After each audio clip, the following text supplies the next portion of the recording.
Sei que os teus olhos, sempre atentos, permanecem em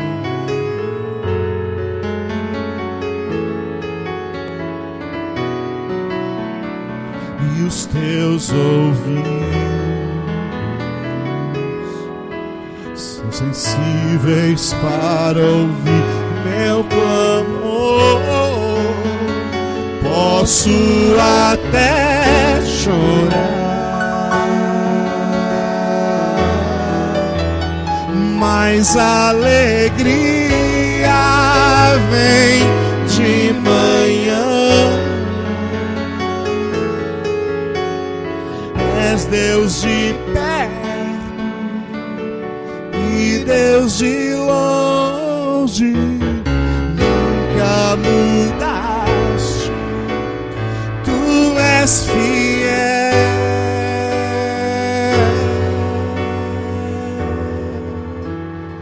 Deus de aliança, Deus de promessas, Deus que não é homem pra mentir. Tudo pode passar, tudo pode mudar, mas tua palavra vai se cumprir.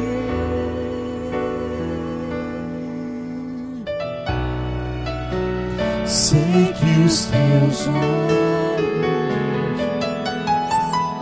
sempre atentos, permanecem.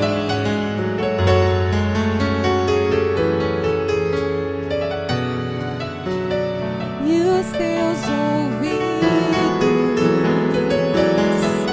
são sensíveis para ouvir meu clamor. posso até chorar, mas a alegria vem de manhã. És Deus de perto e Deus de longe, nunca mudaste, tu és fiel.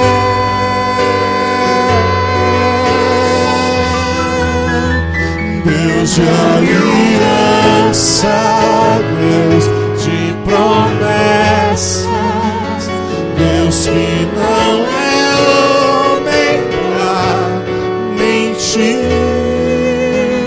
Tudo pode passar, tudo pode mudar, mas sua palavra vai se cumprir. Deus de aliança, Deus de promessas, Deus que não é homem pra mentir. Tudo pode passar, tudo pode mudar, mas sua palavra vai se cumprir. Posso enfrentar o que for, eu sei quem luta por mim. Seus planos não podem ser frustrados. Minha esperança está nas mãos do grande eu sou. Meus olhos vão ver o impossível acontecer.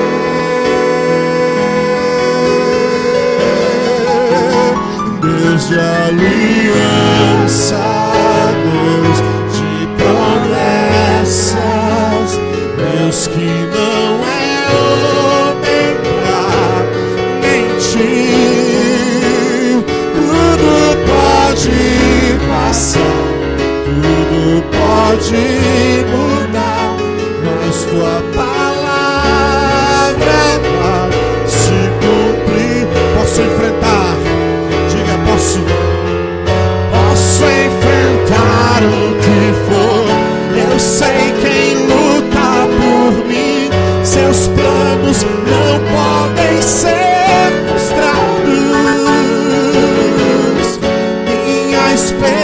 aliança está nas mãos do grande eu sou.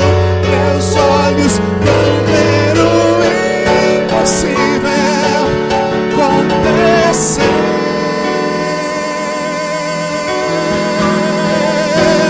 Deus de aliança, Deus de promessas, Deus que não é homem pra mentir. Tudo pode passar, tudo pode mudar, mas tua palavra vai se cumprir. Deus de aliança, Deus de promessas, Deus que não é homem pra mentir. Tudo pode passar, tudo pode mudar, mas tua palavra vai se cumprir. Deus de aliança, Deus de promessas, Deus que não é homem pra mentir. Tudo pode passar, tudo pode mudar, mas tua palavra vai se cumprir.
Só tu és o Senhor, só tu és o Senhor, oh Rei, Deus de toda glória, Deus de toda graça e amor, oh aleluia.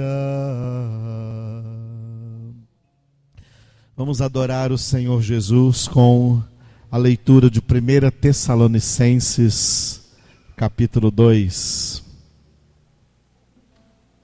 Primeira carta de Paulo aos Tessalonicenses. Glória a Deus.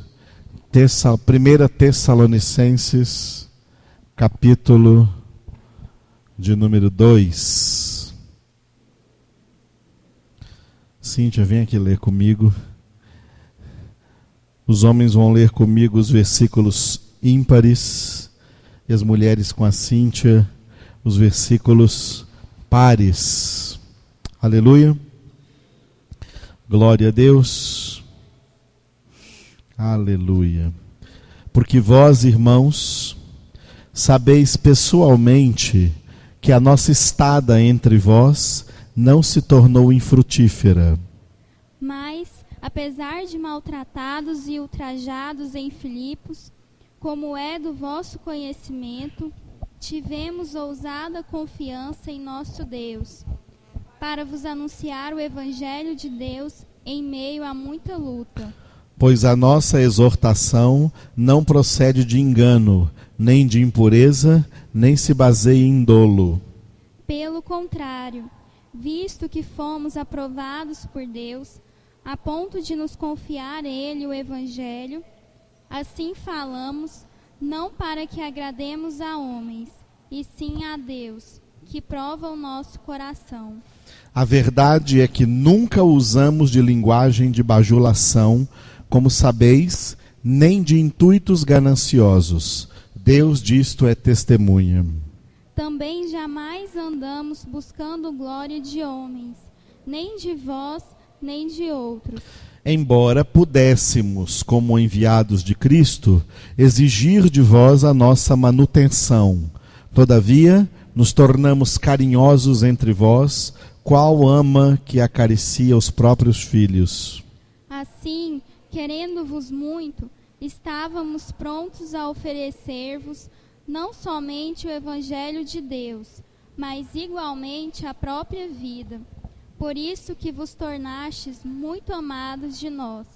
Porque vos recordais, irmãos, do nosso labor e fadiga, e de como noite e dia, labutando para não vivermos à custa de nenhum de vós, vos proclamamos o Evangelho de Deus. Vós e Deus sois testemunhas do modo porque piedosa, justa e irrepreensivelmente procedemos em relação a vós outros que credes. E sabeis ainda de que maneira, como pai a seus filhos, a cada um de vós exortamos, consolamos e admoestamos, para viverdes por modo digno de Deus, que vos chama para o seu reino e glória. Outra razão ainda temos nós para incessantemente dar graças a Deus, é que tendo vós recebido a palavra que de nós ouvistes, que é de Deus, acolhestes não como palavra de homens, e sim como em verdade é a palavra de Deus, a qual com efeito está operando eficazmente em vós os que credes.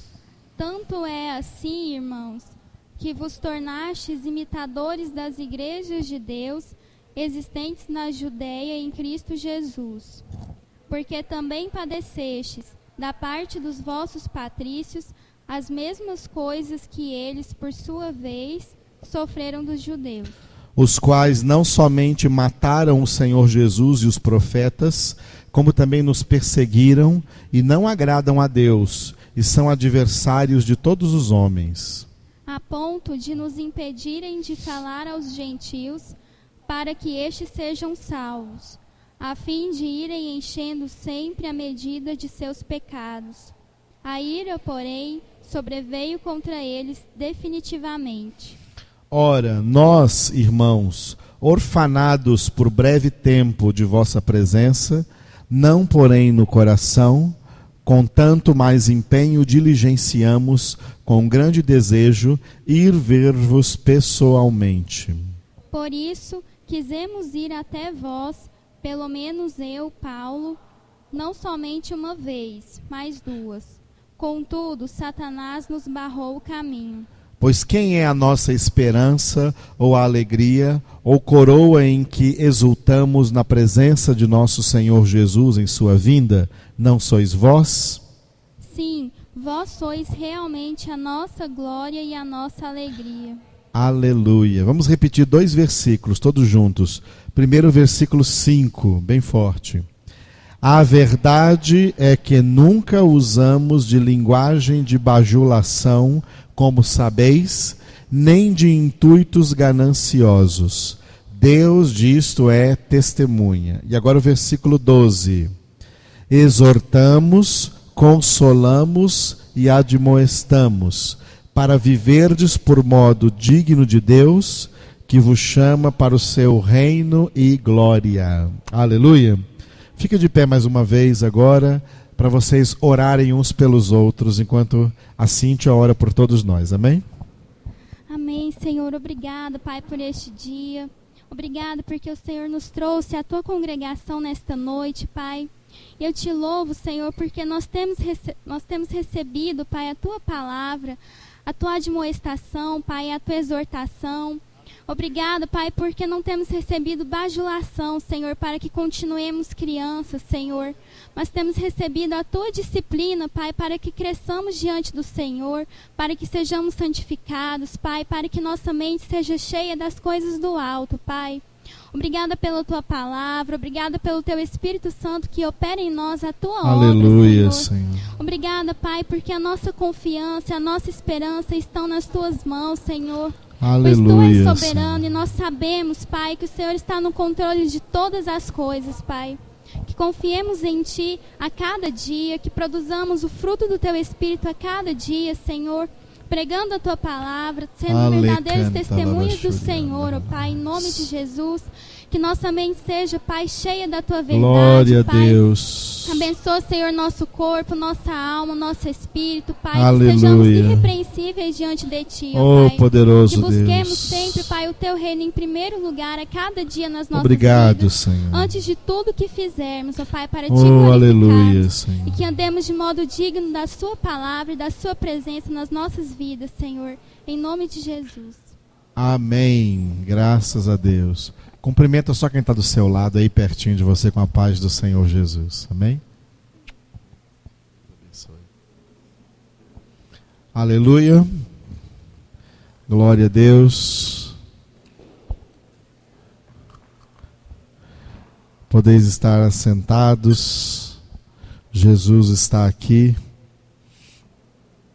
Ele é a palavra viva e eficaz, o Verbo de Deus. Glória a Deus. Aleluia. Esses dois versículos que eu pedi que fossem repetidos são bastante contundentes no ministério ao qual o Senhor nos tem chamado, ministério de pureza na doutrina, pureza total na sua palavra. Pregar a verdade, como diz no versículo 5, pregar a verdade não combina com duas coisas. Não combina nem com linguagem de bajulação e nem com intuitos gananciosos.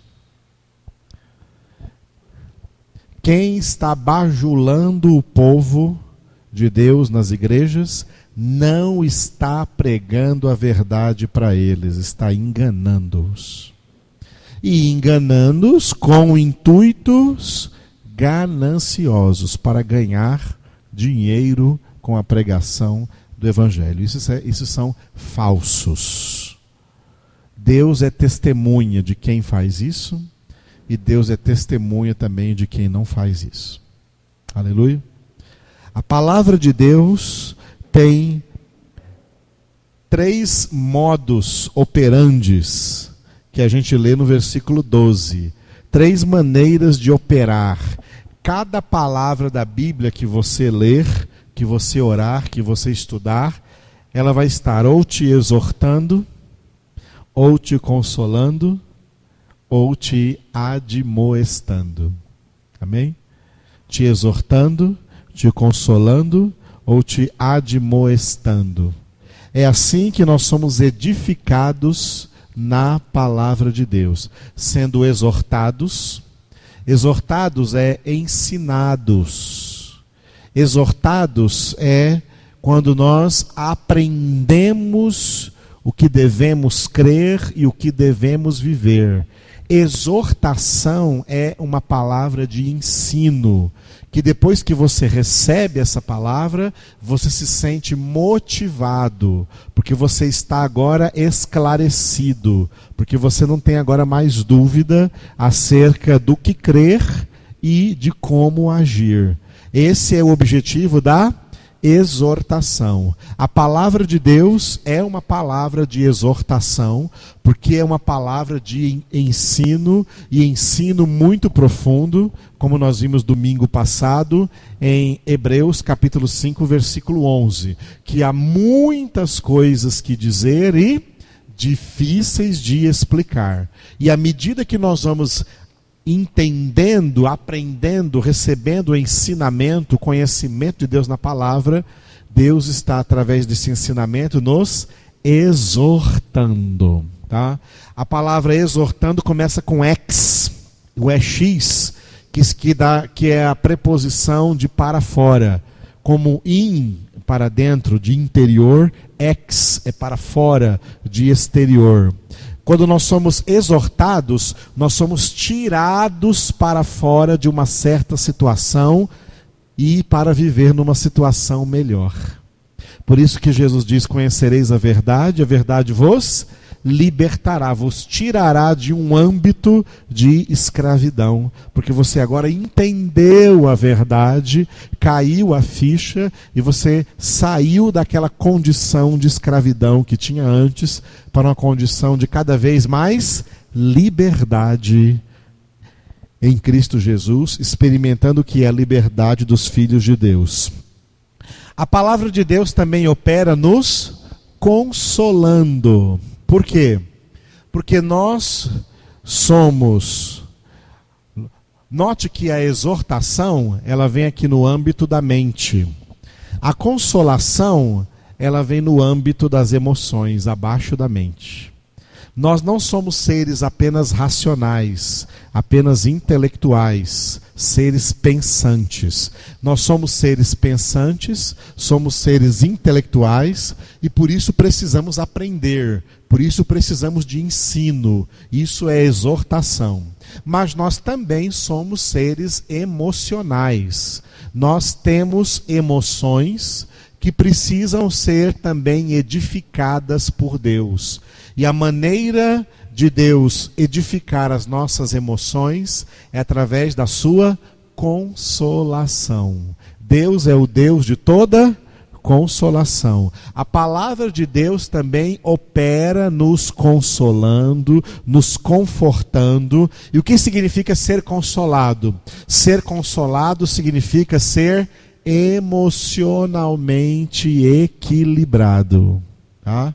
Uma pessoa muito triste está, por exemplo, aconteceu algo que a entristeceu muito, ela está numa tristeza que é uma tristeza muito grande, a ponto de se desesperar, e chega alguém e consola para quê?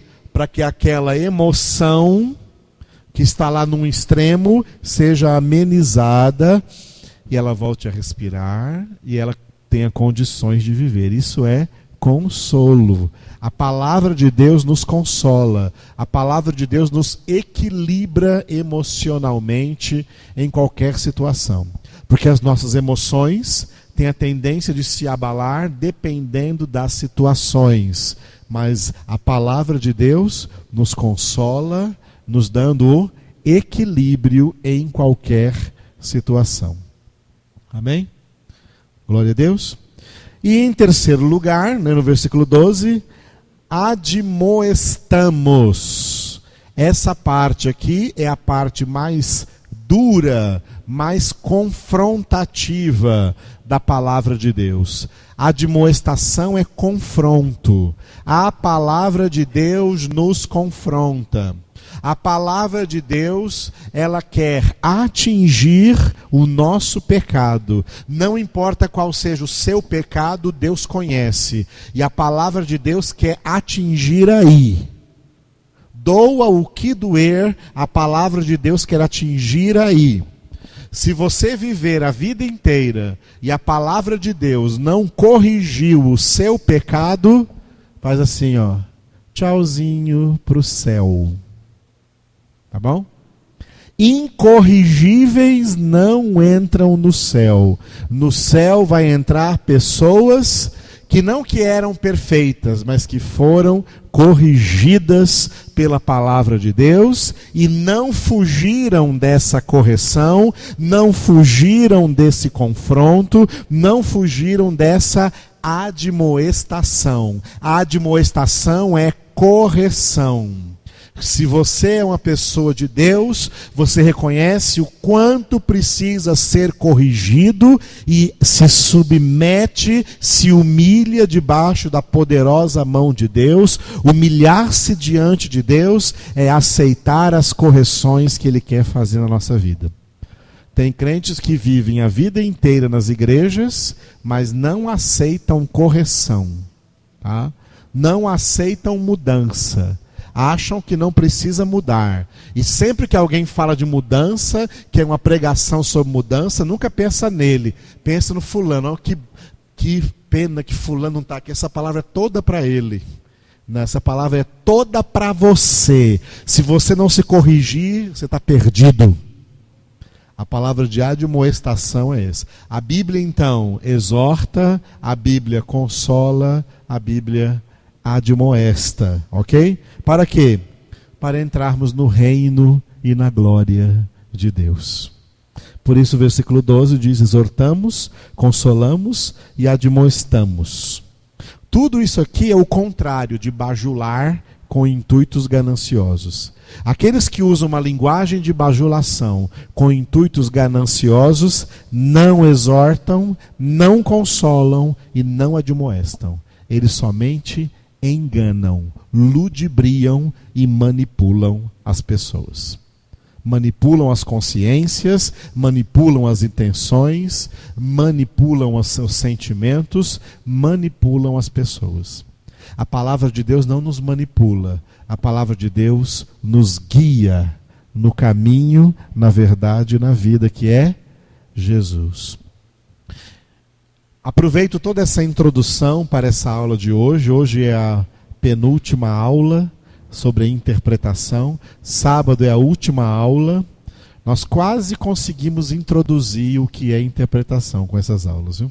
Falta muita coisa para nós falarmos a esse respeito, só para você ter ideia. Muitas coisas que dizer e difíceis de explicar para você ser um intérprete da palavra de Deus.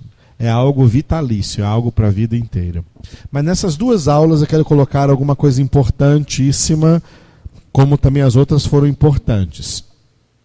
A principal chave de interpretação da Escritura é a pessoa de Jesus. A pessoa de Jesus, Jesus Cristo, o Filho de Deus, o Verbo de Deus, a própria palavra de Deus que se fez carne e habitou entre nós. Jesus Cristo é a chave para toda interpretação da Escritura Sagrada. Se tirar Jesus da interpretação bíblica, a Bíblia não presta para mais nada. Vou dar um exemplo. Os judeus usam uma parte da Bíblia até hoje. Os judeus não aceitaram Jesus, por isso não aceitaram o Novo Testamento, mas eles têm nas sinagogas o Antigo Testamento inteiro. E até hoje, nas sinagogas judaicas espalhadas pelo mundo, eles leem a lei e os profetas, eles leem os 39 livros do Antigo Testamento. Só que não adianta nada, apesar do Antigo Testamento ser palavra de Deus, portanto, palavra viva e eficaz, para esses judeus não adianta nada, porque eles tiraram Jesus da palavra. O que sobrou? O que sobrou não é vivo e eficaz. Se tirar Jesus da palavra, a palavra que sobrar não presta para nada. Não salva, não perdoa, não purifica, não dá vida eterna, não santifica, não exorta, não consola e não admoesta. Não é mais espada do Espírito, não é mais palavra de Deus viva e eficaz. A palavra de Deus, a chave para interpretá-la é a pessoa de Jesus. Por quê? Porque toda a Bíblia Sagrada, nos seus 2 testamentos, é cristocêntrica. A Bíblia é a doutrina cristocêntrica de Deus. O que significa cristocêntrica? A doutrina que tem Cristo Jesus, o Filho de Deus, no centro de tudo. O propósito de toda a Escritura é nos atrair para Cristo Jesus. Por isso Jesus disse: ninguém vem a mim se o Pai que me enviou não o trouxer.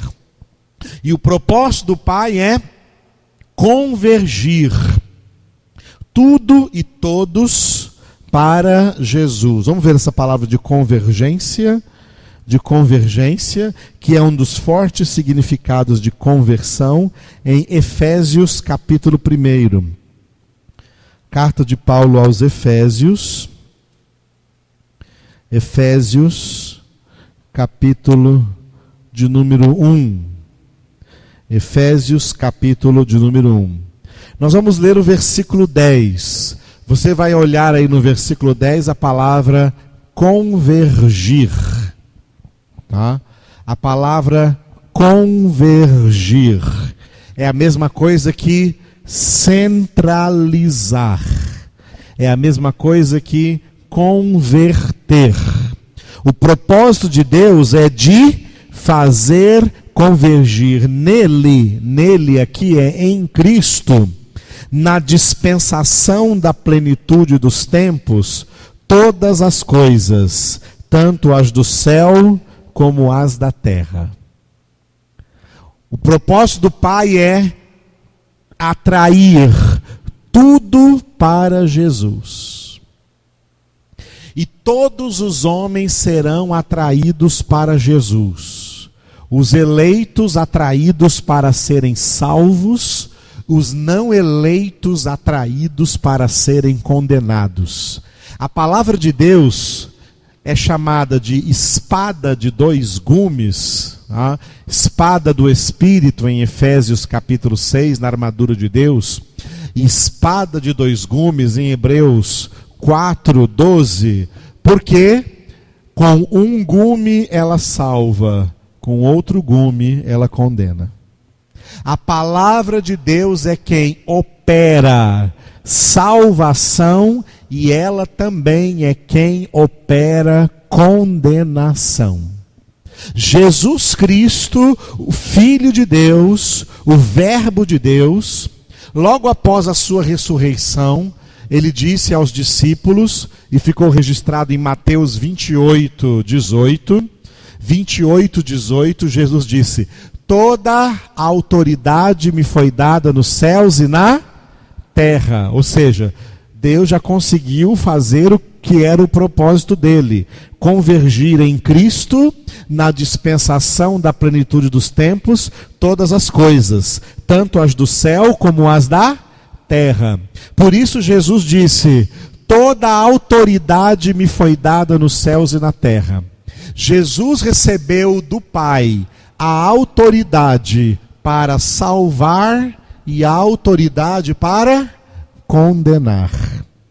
A palavra de Deus é espada de 2 gumes, porque ela opera tanto a salvação dos eleitos de Deus, como ela também opera a condenação dos não eleitos de Deus. Não pense que Deus só realizou a obra da salvação em Cristo. Em Cristo, Deus não realizou somente a obra da salvação. Em Cristo, Deus também estabeleceu a obra da condenação. As 2 obras são de Deus. Deus é o que salva e Ele é o que condena. E o seu instrumento, tanto de salvação como de condenação, é o seu Filho Jesus. que é o verbo de Deus, que é a palavra de Deus, que é a chave mestra para a interpretação de toda a palavra de Deus. Tem uma passagem, agora que eu não lembro bem qual, aí onde que é, mas está aí dentro de Mateus, Marcos e Lucas. Em Mateus, Marcos e Lucas, nesses 3 evangelhos, talvez nos 3, ou em 2, ou em um deles, Jesus diz assim, ó: eu não vim trazer paz à terra, eu vim trazer a espada. Por minha causa os homens estarão divididos, até mesmo dentro de uma mesma família, até mesmo dentro de uma mesma casa. Que espada é essa que Jesus trouxe? A palavra, a verdade. Eu sou o caminho e a verdade e a vida. Jesus trouxe a espada. A espada é a verdade. A espada é a doutrina de Deus. A espada é a palavra de Deus. Os eleitos serão salvos nessa palavra. Os não eleitos serão condenados nessa palavra, porque essa espada é a espada de 2 gumes. E aí os salvos e os não salvos vão conviver no mundo da mesma maneira como Jesus explicou de uma maneira bem simples na parábola do trigo e do joio. O trigo são os eleitos de Deus, os salvos. O joio são os não eleitos de Deus, os condenados. A palavra de Deus salva os eleitos e a mesma palavra de Deus condena os não eleitos de Deus para a salvação. A palavra de Deus opera salvação para o trigo de Deus, que ele vai recolher no celeiro, e a própria palavra de Deus opera condenação para o joio, que vai ser recolhido e jogado no fogo, que representa a segunda morte, a condenação eterna. Existe uma separação, e a Bíblia fala dessa dualidade o tempo todo. Existe a bênção, existe a maldição. Existe a morte, existe a vida. Existe a luz, existe as trevas. Existe o justo, existe o ímpio. Esse dualismo acompanha toda a história da humanidade. Os salvos vivem no meio dos não salvos. E quem opera a salvação dos salvos é Jesus Cristo, a palavra de Deus. E quem opera a condenação dos não salvos é Jesus Cristo, na mesma palavra de Deus. É a palavra de Deus que opera justa salvação e que opera justa condenação. João Batista falou isso de uma maneira diferente. Ele falou isso usando a palavra batismo. Em Mateus capítulo 3, versículo 11. Pode abrir aí na sua Bíblia. Mateus capítulo 3, versículo 11. Confere aí se é essa palavra mesmo. Que João Batista disse assim: eu vos batizo com água para arrependimento, mas no meio de vós está outro que é mais poderoso do que eu, e eu nem sou digno de ser escravo dele, de carregar as suas sandálias, ou de tirar ou de amarrar as suas sandálias, que era o que fazia o escravo. João Batista diz: eu nem sou digno de ser escravo dele. Ele vos batizará com 2 batismos. Aí não fala de um batismo, aí fala de 2 batismos. Ele vos batizará com o Espírito Santo e com fogo. Amém? Isso não é o mesmo batismo, tá? Isso não é o mesmo batismo. O batismo com o Espírito Santo é um batismo. O batismo com fogo é outro batismo. O batismo com o Espírito Santo é o batismo de salvação. O batismo com fogo é o batismo de condenação. É por isso que os versículos, o versículo anterior e o versículo posterior fala do batismo com fogo. Olha o versículo anterior, versículo 10. Versículo 10. Já está posto o machado à raiz das árvores. As árvores aqui representam os homens. As árvores aqui representam os seres humanos. E o machado aqui é outra comparação da palavra de Deus. A palavra de Deus aqui, que também é comparada como espada, nesse versículo 10, a palavra de Deus é comparada com o machado. Cada homem que vem a esse mundo é uma árvore, e do lado dela Deus encostou um machado. A palavra. A humanidade convive com a existência da Bíblia. A humanidade convive com a existência da palavra de Deus. Toda a humanidade sabe que a Bíblia Sagrada é a palavra de Deus. Ela é o machado. E cada homem é a árvore. Muito bem. Já está posto o machado à raiz das árvores. Pois que não...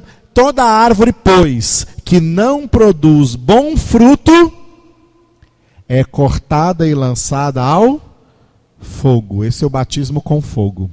Esse é o batismo de condenação. Aquele que não produzir o fruto do reino de Deus, aquele que não tiver o fruto do Espírito, de Gálatas 5, 22 e 23, aquele que não tem o Espírito de Deus, porque a palavra de Deus não operou nele salvação, a palavra de Deus operará nele condenação. E o versículo 12 também fala do batismo com fogo. Diz, ó, a sua pá, agora aqui não é mais machado, agora aqui é pá. Está vendo? Outra comparação. A palavra de Deus aqui é comparada com a pá. A pá, ele tem na mão. Quem é ele? Ele é Deus Pai. Ele é Deus Pai. E a pá que está na mão direita de Deus Pai é o Filho. O Filho é a pá. O Filho é o Verbo. O Filho é a pá. Diga, o Filho é a pá. Lavra. A palavra. O Filho é a palavra de Deus, tá?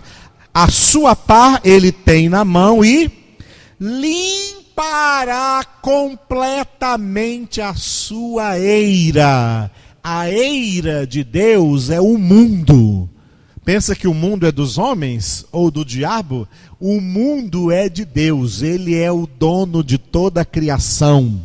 Salmo 24, versículo 1. Do Senhor é a terra e tudo o que ela contém, o mundo inteiro e todos os que nele habitam.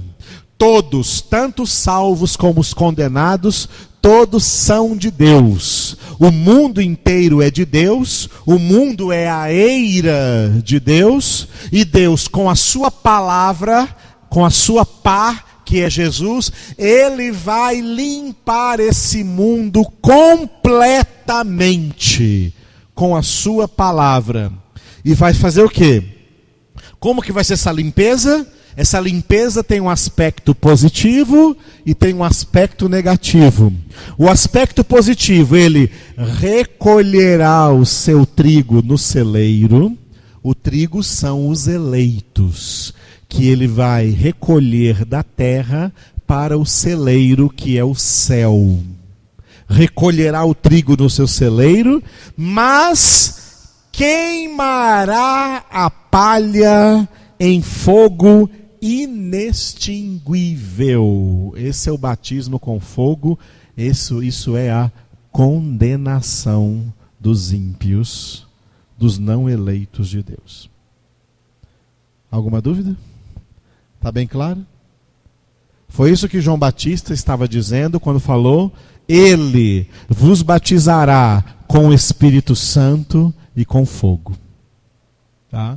Esse com fogo aí, não é aquele negócio que o povo fala, fogo pentecostal, nada disso não. Esse fogo aí é fogo de condenação. O batismo com o Espírito Santo é batismo de salvação. O batismo com fogo é batismo de condenação. Jesus opera os dois batismos. Através da sua palavra. A palavra que é comparada a uma espada, a palavra que no versículo 10 é comparada a um machado, e a palavra que no versículo 12 é comparada a pá. É o instrumento de Deus para julgar justamente o mundo, separando salvos e condenados. Durante a história da humanidade, salvos e condenados vivem juntos. Estão na mesma terra, vivem juntos na mesma sociedade. Mas Deus já fez a separação interior. Deus já fez uma separação interior, e essa separação interior vai ser feita completamente, de maneira total do exterior, até o fim, até a consumação do século. Por isso que Jesus começa dizendo em Mateus 28:18, toda a autoridade me foi dada, e termina em Mateus 18:20 com a última frase, e eis que estou convosco todos os dias, até a consumação do século. O que ele está fazendo todos os dias?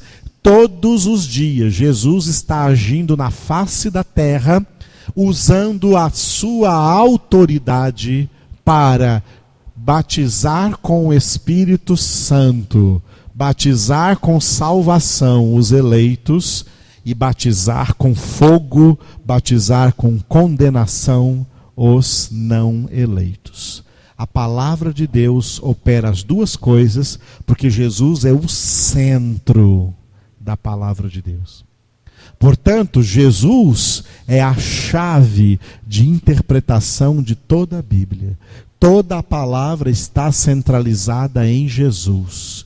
Toda a palavra é interpretada em Cristo Jesus. Se tirar Cristo Jesus, vão interpretar errado. A pessoa de Jesus é a chave para interpretar toda a palavra de Deus.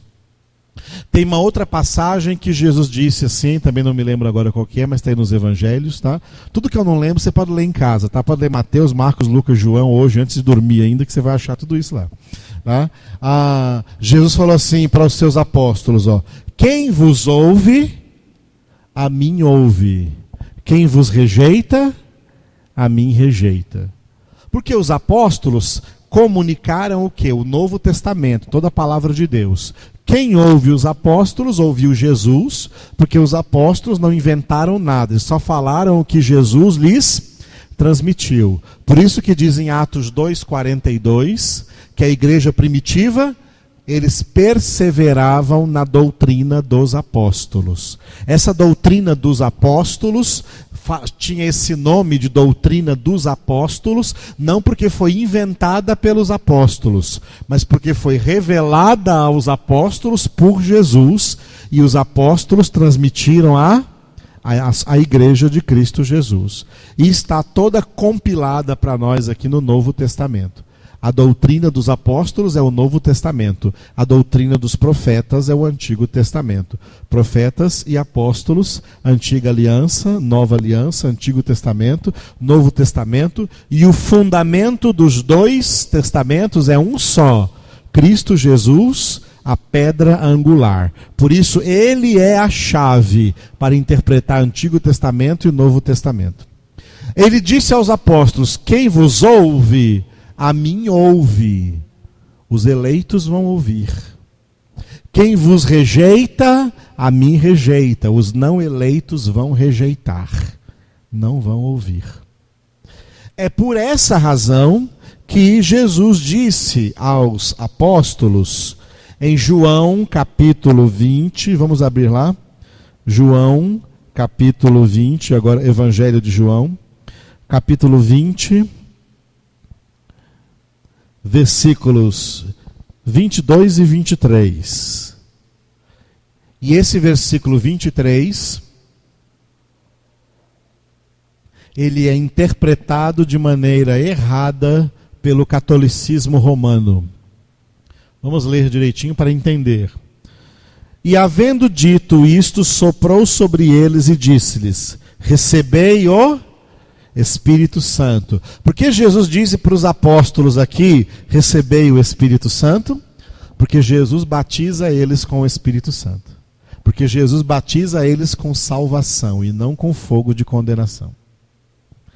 Quando Jesus está dizendo aqui, recebei o Espírito Santo, está declarando, o batismo que eu trouxe para vocês, que são meus discípulos, é o batismo com o Espírito Santo. É o batismo de salvação. Por isso, vem o versículo 23.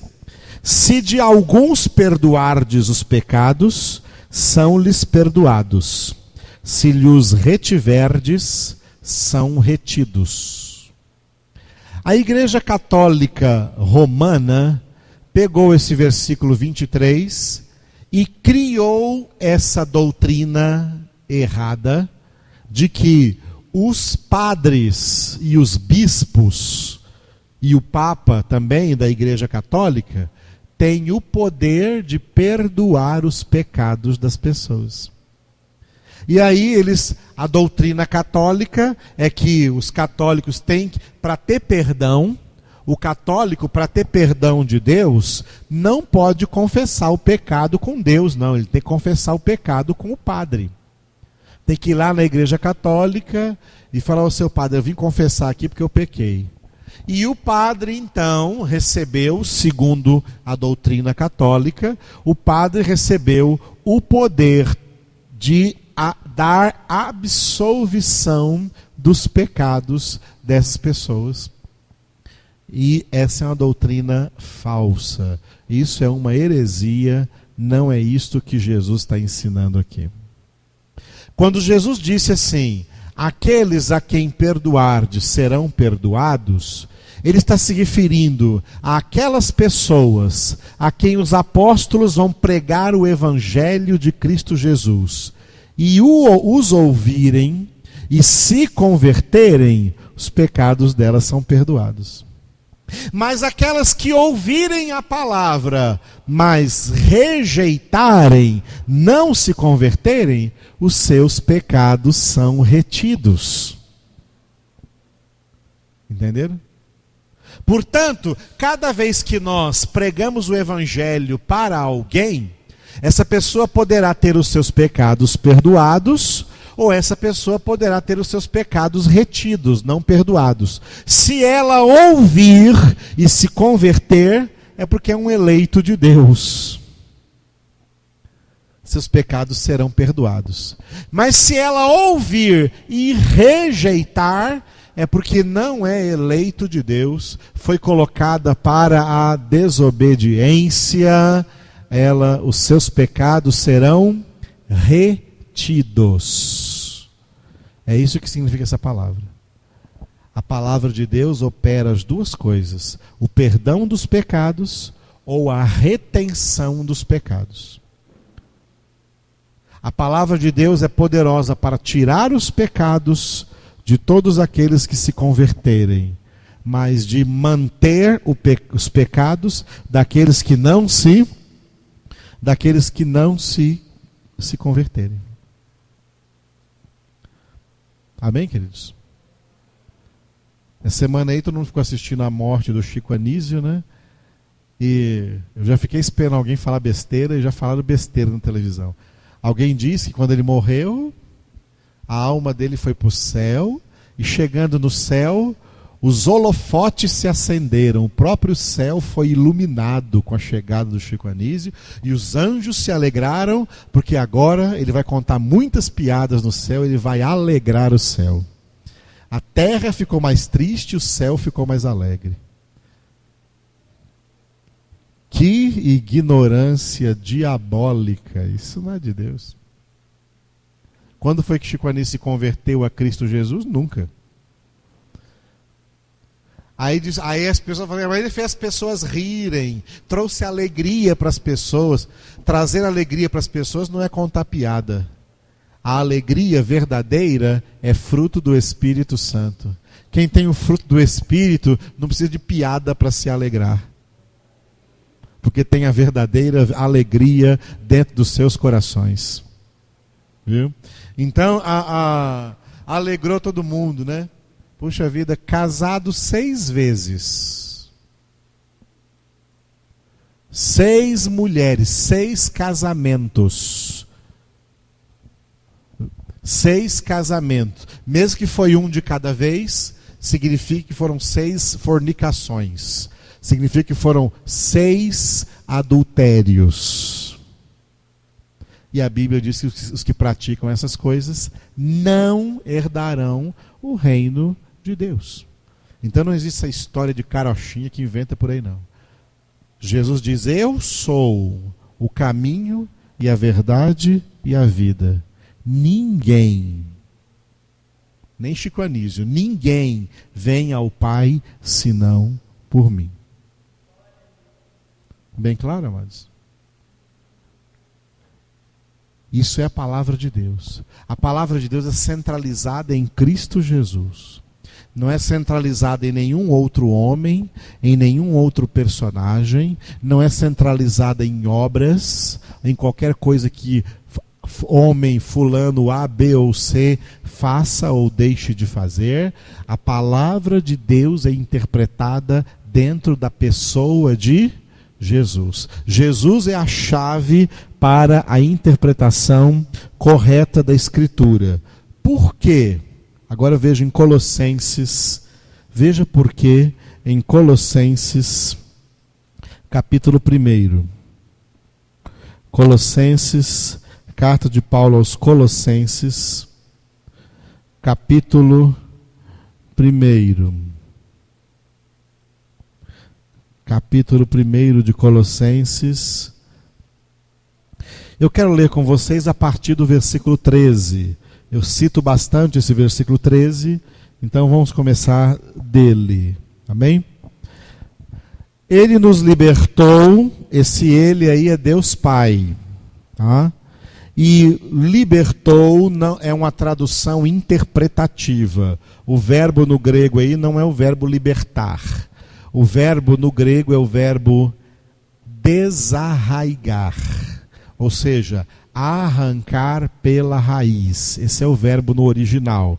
Então no original é ele, Deus Pai, nos desarraigou, ou seja, nos arrancou pela raiz do império das trevas e nos transportou para onde? Para o reino do Filho do seu amor. No reino do Filho, o Filho é a chave para interpretarmos toda a palavra de Deus. No qual temos a redenção, a remissão dos pecados. Redenção operada pela palavra, remissão dos pecados operada pela palavra. João 15:3, vós estáis limpos pela palavra que eu vos tenho anunciado. Ok? Jesus é a palavra. Agora, não há nenhuma outra epístola de Paulo em que ele estava tão inspirado para falar quem é Jesus do que esses próximos versículos que nós vamos ler agora.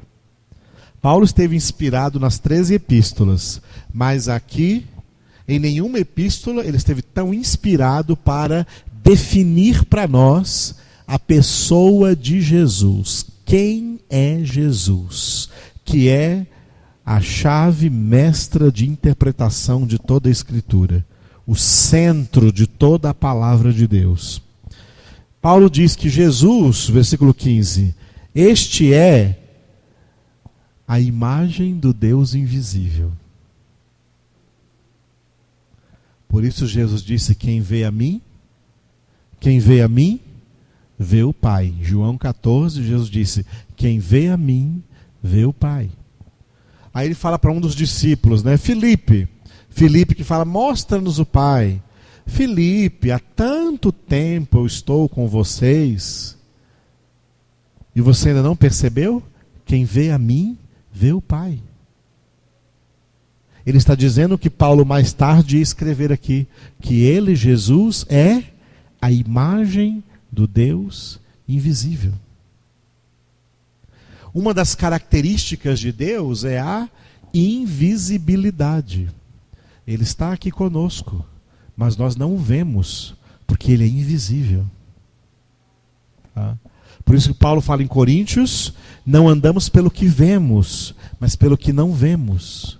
Porque as coisas que vemos são passageiras, mas as que não vemos são eternas.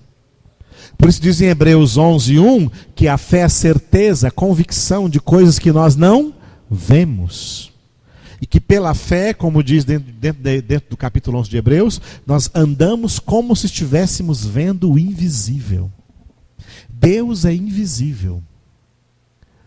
Agora, das três pessoas em Deus, o Pai, o Filho e o Espírito Santo, uma dessas pessoas recebeu visibilidade.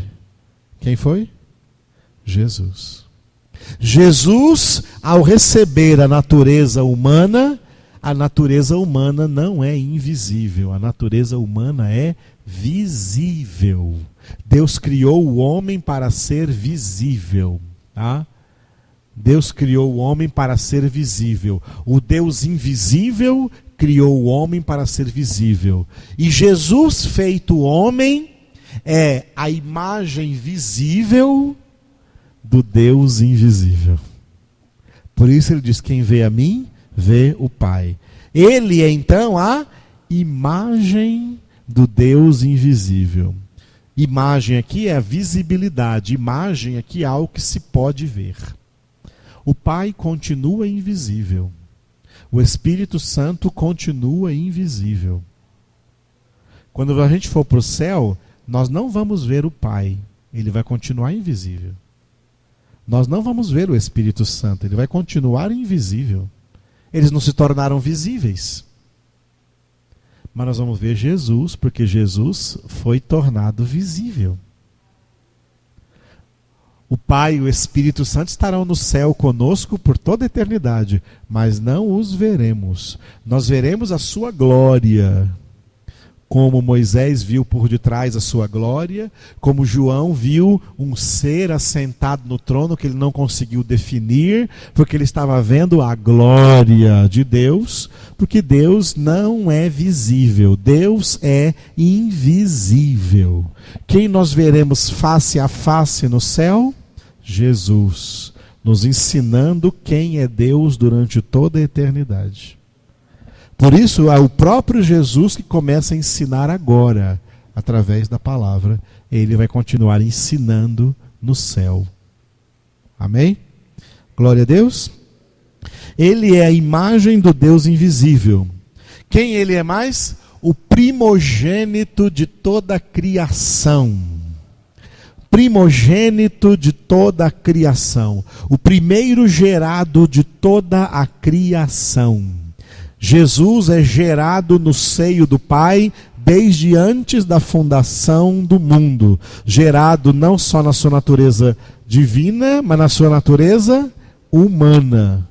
No Pai, em Cristo Jesus é gerado. Por isso ele é o primogênito de toda a criação. Pois nele, em Cristo Jesus, foram criadas todas as coisas. Toda a criação depende dele. Toda a criação foi criada por Deus através de Jesus, que é o primogênito de toda a criação. Através do seu verbo, da sua palavra. Por isso está escrito que Deus disse: faça-se, e tudo era feito pela palavra de Deus, e essa palavra que sai da boca de Deus é o seu Filho, é a pessoa de Jesus. Nele foram criadas todas as coisas, tanto nos céus e sobre a terra. As coisas visíveis, como as coisas visíveis é toda a criação cosmológica, os três reinos da natureza, reino animal, reino vegetal, reino mineral, o mundo visível, os planetas, as galáxias, tudo que se pode ver, como também as coisas invisíveis. Os anjos também são invisíveis. Foram criados, né? Foram criados em Cristo Jesus. Sejam tronos, sejam soberanias, quer principados, quer potestades. Tudo foi criado por meio dele e para ele. Tá? Só corrijo uma palavra aqui, soberanias, porque no grego não está escrito a palavra soberanias.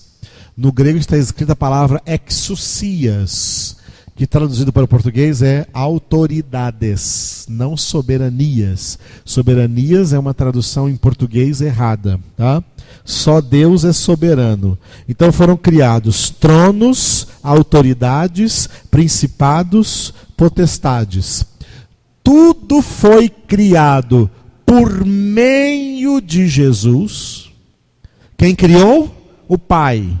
Por meio do Filho, por meio de Jesus e para Ele, para Jesus.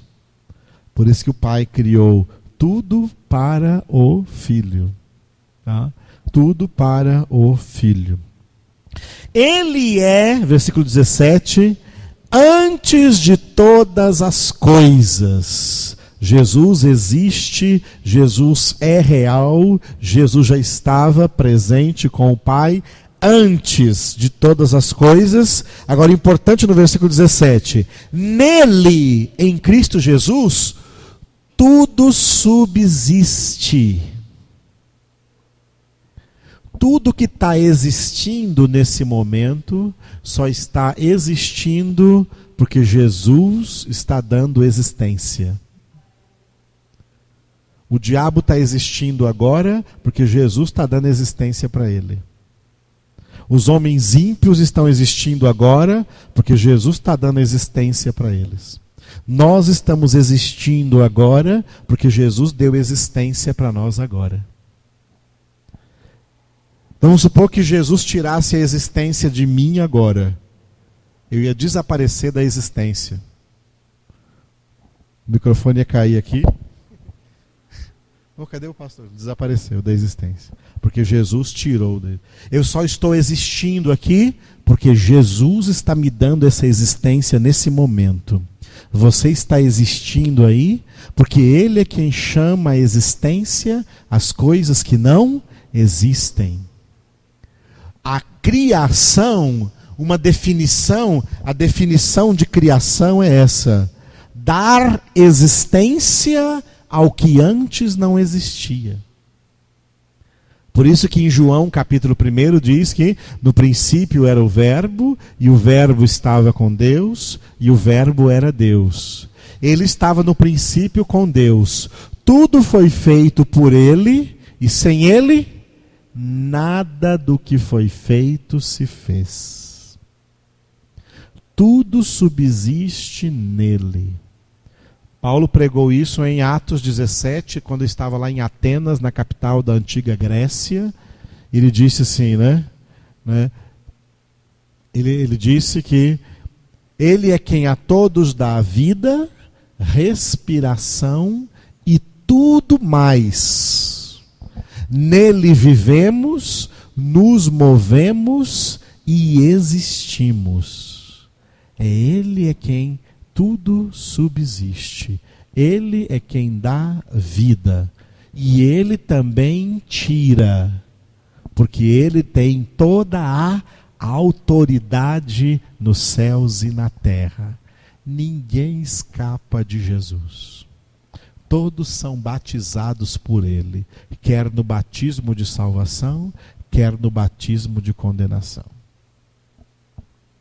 Viu? Nele tudo subsiste. Tanto que tudo subsiste, que todos os salvos vão subsistir em vida eterna na presença de Deus. E também os condenados vão continuar tendo de Jesus subsistência no estado de condenação, nunca deixarão de existir. Existirão no estado de condenação. Todo homem tem princípio de existência, mas não tem fim de existência. Os salvos vão existir para sempre e os condenados vão existir para sempre. Os salvos vão existir para sempre no estado de salvação, os condenados vão existir para sempre no estado de condenação, porque nele tudo subsiste. E os homens não são criados com a alma de um animal.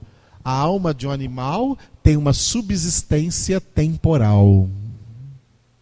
Mas a alma humana foi criada para ter uma subsistência atemporal. Não importa o tempo, vai existir para sempre. Seja no estado de salvação, como no estado de condenação. Porque nele tudo subsiste. Ele é a cabeça do corpo da igreja. Ou seja, a igreja não tem pensamento próprio. Ele é que pensa por nós. Nós renunciamos nossos próprios pensamentos para ter os pensamentos de Cristo.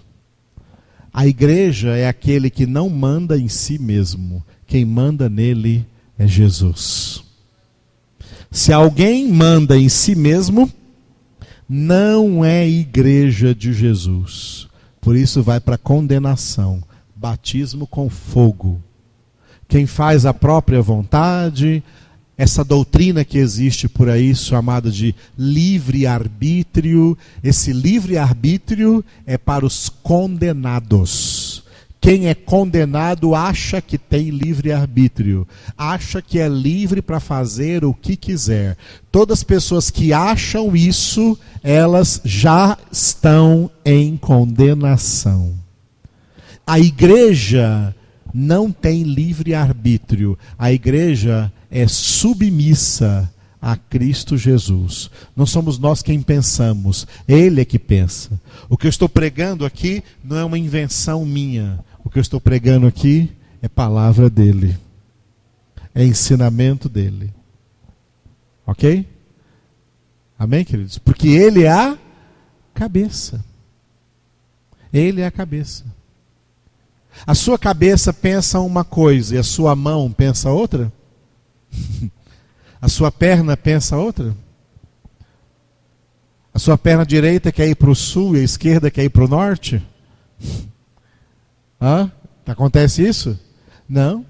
As suas pernas, os seus braços, os seus órgãos, todo o seu corpo obedece os impulsos que vêm da cabeça. É na cabeça que liga tudo. Na cabeça que liga tudo. Você está dirigindo seu carro e aí de repente num reflexo você tem que frear. Essa ordem de frear não está lá no seu pé. Não foi o seu pé que pensou sozinho. Foi a sua cabeça que pensou e deu a ordem automática que você pisou no freio. A ordem vem da cabeça, o corpo obedece à cabeça, a igreja obedece a Cristo. A igreja recebe a palavra de Cristo e entende que Ele é a chave de interpretação dessa palavra. E se a igreja interpretar de maneira diferente, ela deixa de ser igreja de Cristo Jesus. Passa a ser igreja apóstata. Não é mais de Cristo Jesus, então não tem mais salvação. A igreja de Cristo Jesus ouve a voz de Cristo Jesus. João 10 ele diz: as minhas ovelhas ouvem a minha voz, elas me seguem e eu lhes dou a vida eterna e ninguém as arrebatará das minhas mãos. Elas não ouvem a voz de estranhos, diz esse mesmo capítulo. Elas ouvem a voz de Jesus. Glória a Deus. A maneira de você aprender a interpretar bem a palavra é colocar Jesus no centro dela. É enxergar Jesus nela inteira. Ele é o princípio, a Bíblia começa: no princípio criou Deus os céus e a terra. Ele é o fim. Lá no Apocalipse termina com um amém. Ele é o alfa e o ômega. Alfa e ômega são letras que representam todas as outras letras que formam as palavras, e a escritura foi escrita com palavras, com letras. Jesus, quando diz que ele é o alfa e o ômega, está dizendo que ele é todas as letras da Escritura. Todas as letras da Escritura são Cristo Jesus. Ele é tudo. Ele é o alfa e o ômega, o princípio e o fim, o que estava no começo estará no fim e que está conosco todos os dias, até o fim, até a consumação do século. Portanto, todos os dias ele está falando conosco através da palavra. Ele é o centro. A pessoa de Jesus é o centro de interpretação da palavra de Deus. Sábado eu vou falar como as pessoas tiraram Jesus do centro. Vou continuar aqui, mas vou explicar também como que as pessoas caíram em tentação e tiraram Jesus do centro e colocaram o homem no centro. E hoje o evangelho pregado, a Bíblia usada, mas a Bíblia que eles pregam, a pregação que estão pregando nas igrejas não é cristocêntrica. Não converge para Cristo Jesus. É antropocêntrica. É o homem que é importante, é o homem que é o centro e não Cristo Jesus. Então eles pregam para quê? Para bajular os homens por motivos interesseiros e se enriquecer com isso. Sábado nós vamos terminar no nosso curso de interpretação falando aí sobre essa palavra, terminando essa palavra de Colossenses, quem é Jesus, né?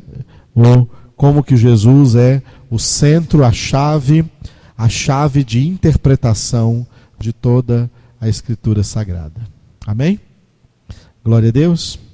Fique de pé agora para nós orarmos e agradecermos ao Senhor por mais essa noite em que Ele nos deu e que nós podemos aqui meditar, refletir profundamente na sua santa palavra. Obrigado, Jesus. Nós reconhecemos que Tu és o centro de toda a Sagrada Escritura. Nós queremos ser pessoas cristocêntricas, não antropocêntricas, não egocêntricas, mas queremos ser pessoas cristocêntricas. Nós somos a Tua igreja, Senhor, da qual Tu és a única cabeça. É os Teus pensamentos que nós queremos. Os Teus pensamentos, as Tuas ideias, a Tua mente, a Tua verdade absoluta, o Teu direcionamento, Senhor, que nós queremos. E não nenhuma ideia humana, nenhum pensamento humano, nenhum direcionamento humano. Mas queremos o que o Senhor quer falar conosco. Espírito Santo, ajuda-nos, ensina-nos a cada dia a interpretar a palavra de Deus na centralidade de Jesus Cristo, através da pessoa de Jesus, para enxergarmos Jesus de Gênesis a Apocalipse e vemos o que Ele está falando cada dia conosco. E através da sua palavra, nos exortando, nos consolando, nos admoestando, para que sejamos cidadãos do seu reino e da sua glória. Entregamos a Ti, Senhor, nossas vidas. Eu entrego a Ti todos aqueles que estão sendo bastante fiéis nesse curso e sei que estarão aqui no sábado, Senhor, sendo fiéis até o fim. Eu Te louvo por aqueles que pegaram algumas coisas que seja útil para a sua vida espiritual. Entregamos a Ti também, Senhor, junto com nossas vidas, entregamos nossos dízimos e ofertas, como Abraão entregou a Melquisedeque. Nós trazemos diante de Ti para a Tua glória, em nome de Jesus. Enquanto nós cantamos, quem for entregar o dízimo hoje ou suas ofertas, faça isso então na presença do Senhor Jesus. E adorando o Seu nome. Amém? Glória a Deus. Aleluia, Jesus. Te louvamos, Senhor, e glorificamos a Ti. Só o Senhor é Deus. Aleluia.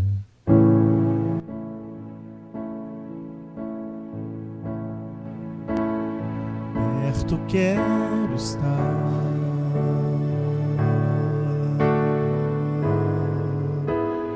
junto aos teus pés.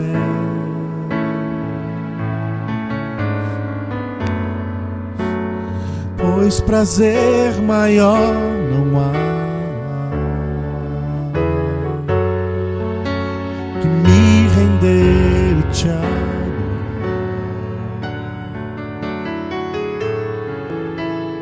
Tudo que há em mim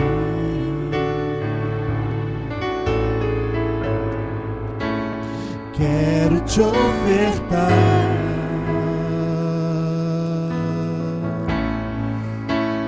Mas ainda é pouco, eu sei,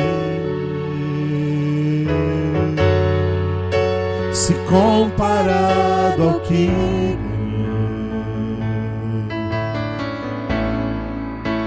Não sou apenas servo, teu amigo me tornei. Te louvarei.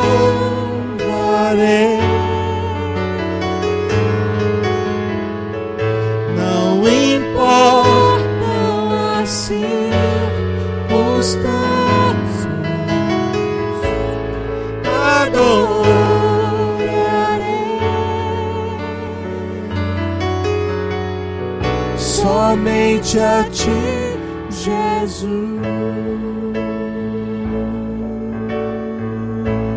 Diga ao Senhor: perto quero estar,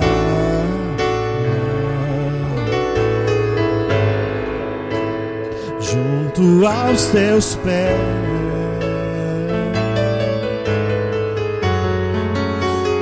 Pois prazer maior não há que me render e te adorar.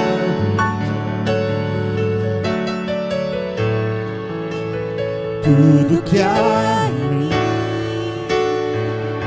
Senhor, quero te ofertar. Mas ainda é pouco, eu sei.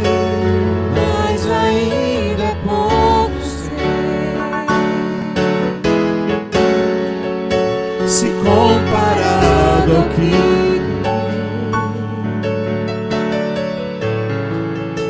não sou apenas servo, teu amigo me tornei.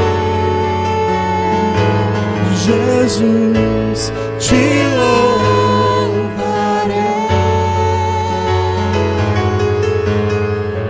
Não importam as circunstâncias, adorarei.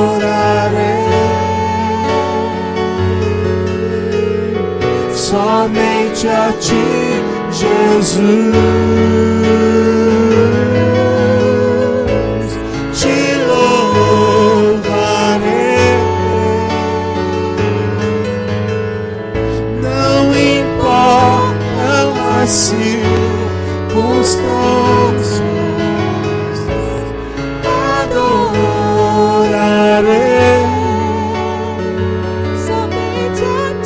Somente a ti, Jesus. Levante suas mãos e diga: te louvarei.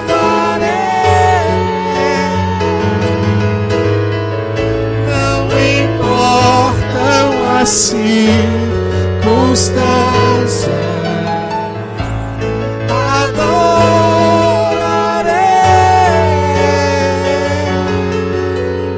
Somente a ti, Jesus. Somente a ti, Jesus. Somente a ti, Jesus.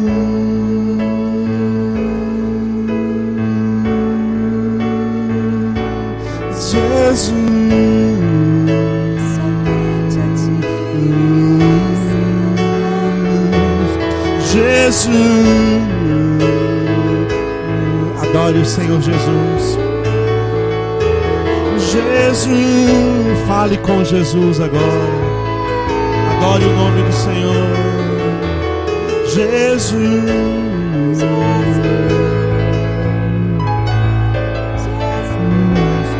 Jesus, te adoramos, Senhor. Jesus, te glorificamos, ó Rei da glória, poderoso e tremendo. Só tu és santo, santo, santo, santo, santo, Senhor Jesus.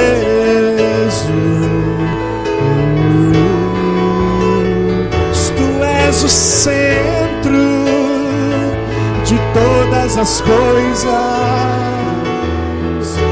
a imagem do Deus invisível, soberano de toda a criação. Tudo foi feito por ti e para ti. Nós fomos feitos por ti e para ti.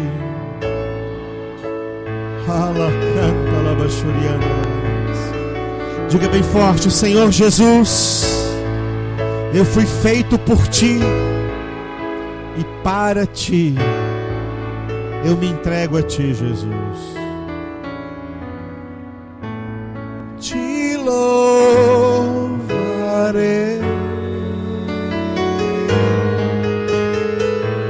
Não importam as circunstâncias,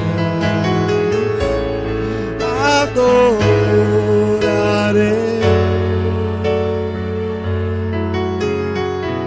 somente a ti, Jesus.